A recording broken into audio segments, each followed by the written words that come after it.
Assalamualaikum warahmatullahi wabarakatuh. Apa kabar teman-teman semuanya? Bertemu lagi dengan saya di channel Mahkotati. Baik teman-teman semua, mohon maaf ya. Ini saya baru pulang kerja nih. Ini saya lagi di masjid ini, baru selesai sholat asar. Ya sebenarnya niatnya nggak niat buat video, tapi hati saya tuh tiba-tiba terdetak ya harus buat video lah gitu. Dan kebetulan saya tadi ingat selesai sholat asar itu ingat, oh ya ada pertanyaan yang harus dijawab ya. Nah hari ini saya ingin menjawab satu pertanyaan dari, nggak saya sebut namanya ya, ada itu yang bertanya langsung ke saya tuh langsung lewat WA ya. Pertanyaannya begini. Oh, sebelum kita ke pertanyaannya, saya ingin sampaikan kepada teman-teman semuanya yang punya hajat, yang punya keinginan, yang pingin apapun tuh silakan tuliskan doa terbaikmu di kolom komentar. Tuliskan apa yang menjadi keinginan hajat, tuliskan di kolom komentar sehingga insya Allah teman-teman yang melihat video ini dilihat komennya, dilihat doanya dan diaminkan bersama. Karena insya Allah ketika doa-doa kita itu banyak yang mengaminkan, insya Allah doa kita itu akan cepat dikabulkan oleh Allah Subhanahu Wa Taala. Insya Allah. Ya, kita kembali ke pertanyaannya. Pertanyaannya apa sih?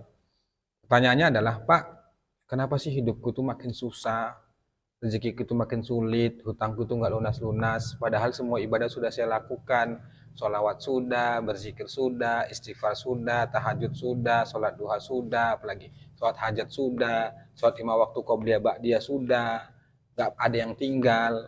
Kok rasa-rasanya jalan keluar nggak saya temukan ya, rezeki saya kok makin sulit ya, terus hutang saya kok nggak lunas ya, terus seolah keajaiban kok nggak ada ya pada diri saya.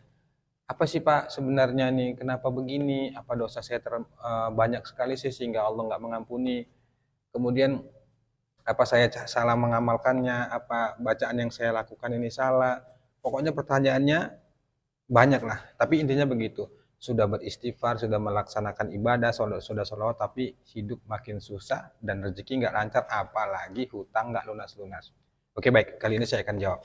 Kalau teman-teman saat ini sedang merasakan seperti ini, seperti itu, yuk silahkan tonton video ini hingga akhir, disimak kata-kata saya, mudah-mudahan ini menjadi motivasi, menjadi penyemangat buat teman-teman semuanya bahwa Allah itu pasti memberikan yang terbaik untuk kita semua. Baik, kita jawab begini. Pertama, selalu saya katakan kepada teman-teman yang sudah menonton video saya sebelumnya ya, bahwa pahami dulu. Pahami benar-benar, jangan hanya sekedar tahu saja, tapi benar-benar pahami bahwa dunia ini bukan milik kita. Dunia ini miliknya Allah. Yang mengatur semuanya Allah. Terserah dia mau dikasih kita, mau dibuat apa kita, mau dihina kita, mau di apa itu terserah dia. Kenapa? Karena dia yang kuasa. Nah, berkaitan tentang pertanyaan Anda tadi, sudah istighfar, sudah sholawat, sudah istighfar, bukan amalannya yang salah, bukan Anda yang salah mengerjakan, atau bukan yang tadi Anda katakan apa dosa Anda terlalu banyak. Harus diyakini bahwa kita semua manusia ini berdosa, jadi bukan Anda saja yang banyak dosa, saya, Ustadz, semuanya itu banyak dosa. Dan kita tidak bisa tahu ya, mengukur dosa kita sebanyak apa, itu hanya Allah yang tahu. Nah, kalau teman-teman sudah melakukan semua hal itu, doa belum terkabul, rezeki makin susah, hutang nggak lunas-lunas, bisa jadi, bahasa saya bisa jadi, teman-teman belum masuk pada 3 hal yang selalu saya sampaikan. Apa itu? Belum menerima, belum sabar, belum ridho. Rasulullah itu sudah bilang ya, Nabi kita sudah bilang bahwa Allah itu pasti mengabulkan doa seorang hamba selagi dia tidak terburu-buru. Bahkan Allah juga katakan dalam Al-Quran, Ud'uni astajib lakum, berdoalah kepadaku, maka akan kukabulkan. Kalau teman-teman sudah berdoa, sudah melakukan amalan ibadah, dan belum terkabul, maka jawabannya adalah sabar. Kenapa? Kita tidak bisa memaksa Allah, kita tidak bisa mengatur Allah. Yang sering terjadi adalah ketika kita mengamalkan itu, fokusan kita adalah keajaiban. Lagi-lagi saya sampaikan ya, ketika kita beribadah mengamalkan apapun itu, jangan pikirkan hasilnya. Itu bukan wewenang kita, itu bukan urusan kita. Urusan kita itu hanya meminta, hanya berdoa, memohon kepadanya sebagai kewajiban kita sebagai hamba. Allah menyuruh kita, berdoa kepadaku pasti kukabulkan. Di sana kita disuruh berdoa, di sana kita disuruh meminta kepadanya. Selebihnya ya terserah Allah. Makanya selalu saya katakan ya sama teman-teman saya, sudah deh, wilayah kita itu hanya meminta, selebihnya ya urusan Allah, jangan dicampurin. Sekarang ini deh, coba teman-teman ya, saya kasih saran ya. yang sudah mengamalkan sholawat, istighfar, dan apapun itulah ya. Coba fokus dulu 40 hari tanpa putus ya. Tanpa putus lakukan dulu. Tertata. Kalau bingung ya nggak tahu amalannya, teman-teman bisa lihat video saya nih, judulnya di atas ini. Tuh lihat, itu yang saya amalkan. Coba itu Anda dengarkan, Anda catat, kemudian kalau Anda bingung, belum paham apa yang itu, boleh WA saya tanya. Saya kasih tahu maksudnya apa gitu kan kalau teman-teman yang belum ngerti. Catat, kemudian praktekkan, lakukan. Coba lakukan 40 hari. Latih itu 40 hari. Nah, ketika melatih itu, menjalankan itu, mempraktekkan atau mengamalkan ibadah itu, niatnya itu jangan pikirkan hasilnya. Sudah lakukan saja. Lakukan saja. Bukan tugas kita lagi. Tugas kita itu hanya melaksanakan saja. Terus teman-teman tuh nggak usah pikirkan, kapan ya terkabul ya? Kok nggak ada keajaiban sih? 1 hari, 2 hari, 3 hari kita ngamalkan, belum ada perubahan, lagilah, teruslah, coba sabar. Tiba-tiba seminggu sudah kita lakukan, timbul pertanyaan, kok nggak dikabulin ya? Dari mana jalannya ya? Kok lama banget ya? Ya Allah, gimana sih ini? Apa aku yang salah? Pokoknya berbagai pertanyaan dalam pikiran kita itu muncul. Saya memaklumi itu, kenapa? Karena saya juga dulu mengalami itu ya. Sudah melakukan semua hal, tapi kok rasa-rasanya jalan keluar nggak ketemu ya. Keajaiban kok nggak ketemu, apalagi terkait masalah hutang. Saat itu belum lagi kita biasa harus bayar hutang, kita nggak punya uang, belum lagi kita memikirkan kita sudah riado, sudah segala macam, belum urusan yang lain, urusan keluarga gitu kan, belum. Jadi sehingga saat itu pikiran kita itu yang terjadi itu putus asa, nyerah, menyalahkan Allah, kemudian berburuk sangka. Nah, secara pengalaman, ketika saya sedang melatih itu dulu ya, saya itu akhirnya ya, dulu kan saya katakan bahwa saya itu pernah menantang takdir Allah ya, artinya karena saya putus asa padahal saya sudah mengamalkan semuanya tapi tidak ada juga perubahan. Sehingga saat itu pun saya nggak sholat sampai berapa lama itu, 1 bulan lebih. Karena saya marah, protes itu ke Allah ya, kenapa nggak dikabul-kabulin gitu ya. Setelah dari situ pun saya berpikir ya, setiap saya mengamalkan sesuatu hingga saat ini, saya berusaha untuk tidak memikirkan hasilnya, terserah Allah. Saya benar-benar saya cut gitu. Kalau tiba-tiba datang pikiran itu kok nggak ada tanda-tanda ya, kok lama banget ya, itu langsung saya cut. Sudahlah, nggak usah dicampurin tuh. Yang penting beribadah, yang penting kita yakini saja bahwa Allah itu pasti mengabulkan. Itu saya lakukan. Makanya saya katakan ke teman-teman semuanya, beramallah, jangan memikirkan hasil. Beramallah, jadikanlah amalan itu yang kita lakukan sebagai latihan kita, sebagai bentuk taatnya kita kepada Allah, sebagai kesungguhan kita untuk meminta ampun kepada Allah Subhanahu wa taala. Ya, niatnya itu bersolawat, niatnya itu mengamalkan tahajud, doanya itu ya terserah mau minta apa. Tapi dulu saya selalu katakannya bahwa ketika saya berada di posisi sulit itu, saya berdoanya bukan minta lunas utang.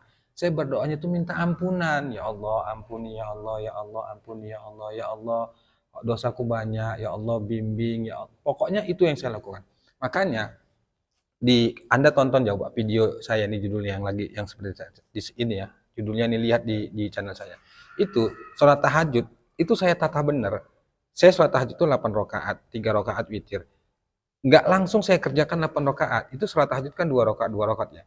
Setiap 2 rakaat pertama saya nggak langsung berdiri itu, tapi saya berdoa dulu kepada Allah. Saya doakan orang tua saya, saudara saya, abang saya, keluarga saya doakan. Saya minta supaya Allah mengampuni mereka, mengampuni mungkin saya sering menyakitin, apalagi terhadap orang tua ya. Saya berdoanya begitu. Kemudian di 2 rakaat yang kedua tuh saya doakan orang-orang yang pernah menyakiti saya gitu. Saya berusaha untuk melepaskan, nggak dendam, nggak sakit hati. Kemudian di 2 rakaat yang ketiga tuh saya mendoakan orang-orang yang sudah saya sakiti, mungkin dari sikap saya, kemudian bicara saya, sehingga saat itu orang sakit hati, jadi saya minta ampun. Kemudian 2 rakaat yang keempat tuh saya itu mendoakan orang-orang yang susah gitu. Kemudian habis witir saya minta ampun ke Allah. Saya nggak minta utang lunas ya, teman-teman boleh minta itu. Kenapa? Karena saat itu saya takut timbul kemelekatan. Kemelekatan itu maksudnya kita bertanya-tanya, kok nggak terkabul sih, kok nggak terkabul sih, gitu. Jadi yang terjadi kalau teman-teman begitu, itulah yang disebut dengan kemelekatan. Kita mengatur Allah, kita seolah memaksa Allah. Nggak bisa kita memaksa Allah, teman-teman semuanya. Makanya kalau mau menjadikan amalan itu efeknya kuat, keajaiban itu datang, udah laksanakan saja.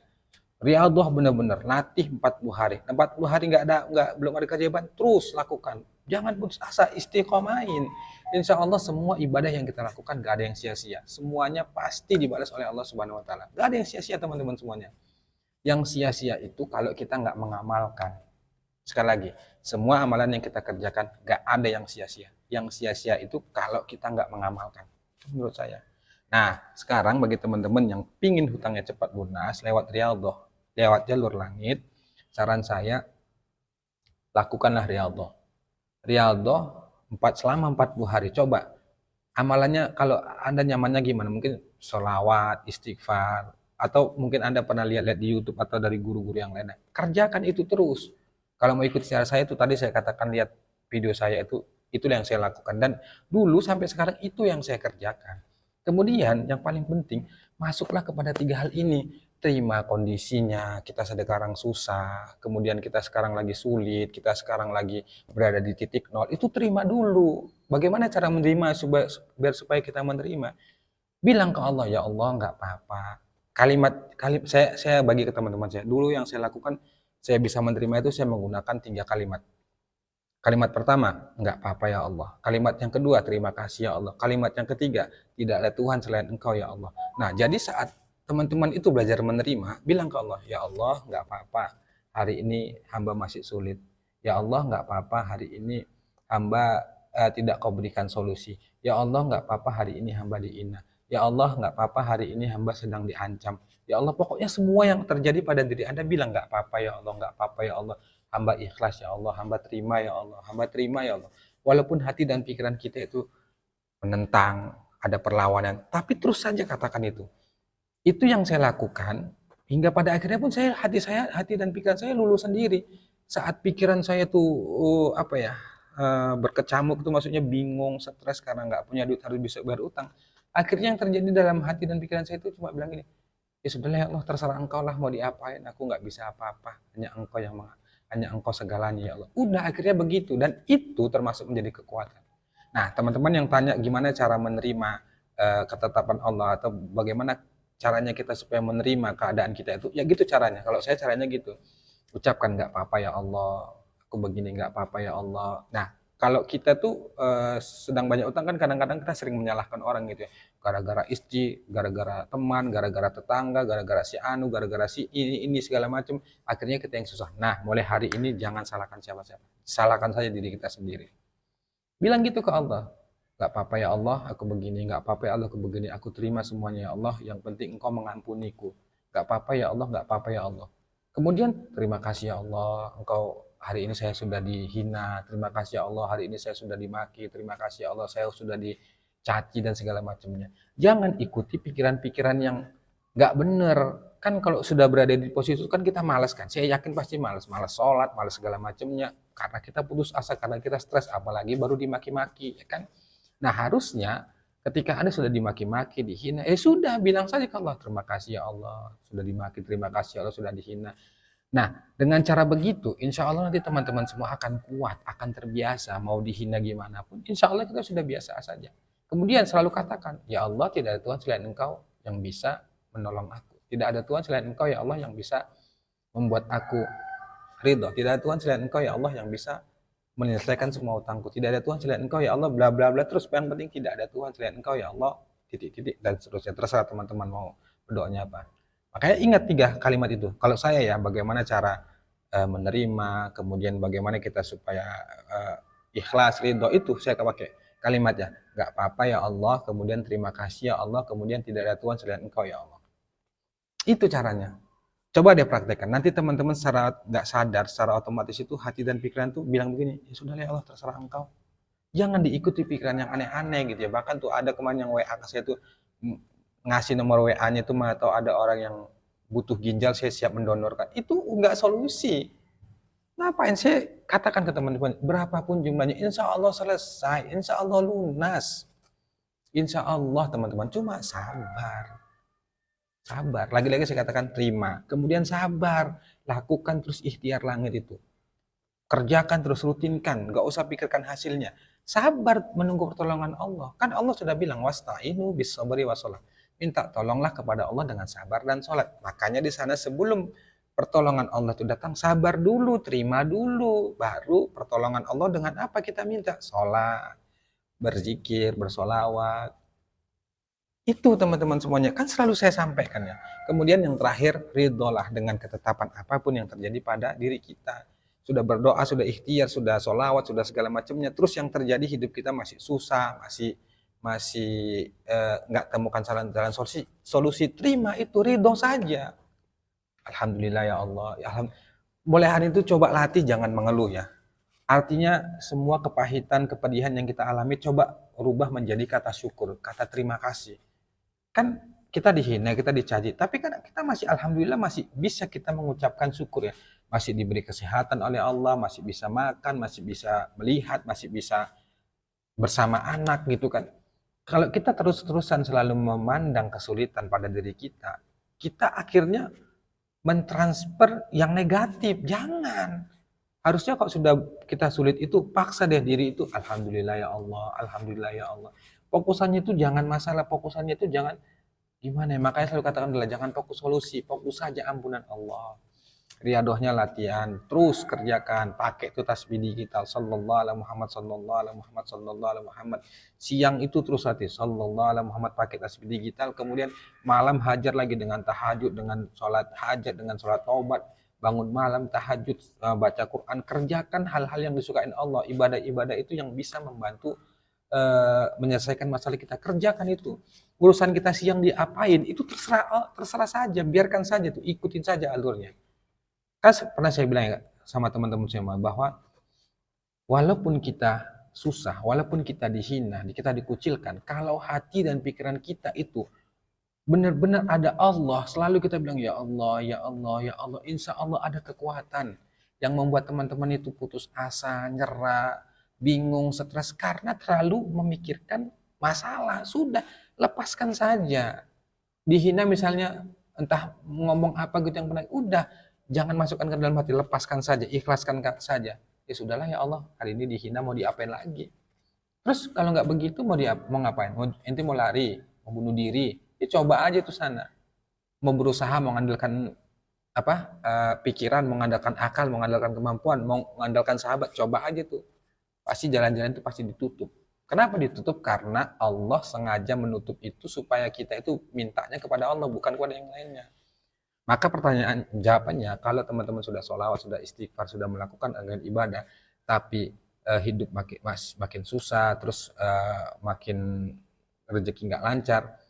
Satu, bisa jadi kita belum terima, belum sabar dan itu. Yang kedua, bisa jadi kita diuji Allah, sabar enggak, istiqomah enggak, tetap berbaik sangka pada Allah enggak. Kalau teman-teman ngeluh kemudian Allah ini gimana sih? Kalau kayak seperti saya dulu ya kan, saya sempat itu berburuk sangka pada Allah ya, karena memang kok rasanya berat kali gitu ya, bakal sudah berapa bulan tuh saya ngerjakannya kok nggak ada resep perubahan. Ya akhirnya saya introspeksi diri, saya pun paham ya, oh ternyata sebabnya ini. Nah, di saat itu kita mengerjakan itu, kita juga diuji oleh Allah, kita sabar atau enggak, kita tetap berbaik sangka sama Allah atau enggak. Sengaja Allah membuat kita begitu itu kadang-kadang bukan Allah itu benci, bukan Allah tidak mengabulkan, tapi Allah itu senang dengan dengar doa kita, senang dengar suara hati kita dengan tangisan pertobatan kita. Allah senang. Kalau sudah begitu, itu artinya Allah tanggung jawab, insya Allah Anda aman, Anda baik-baik saja. Walaupun secara lahir Anda dihina, Anda dicaci, Anda mungkin diusir dari kontrakan. Tapi percayalah, kalau hati kita tetap bulat ke Allah, insya Allah Allah akan menyelamatkan kita dengan cara-caranya. Dan itu bukan tugas kita memikirkan caranya Allah. Stres kita mikirkan itu.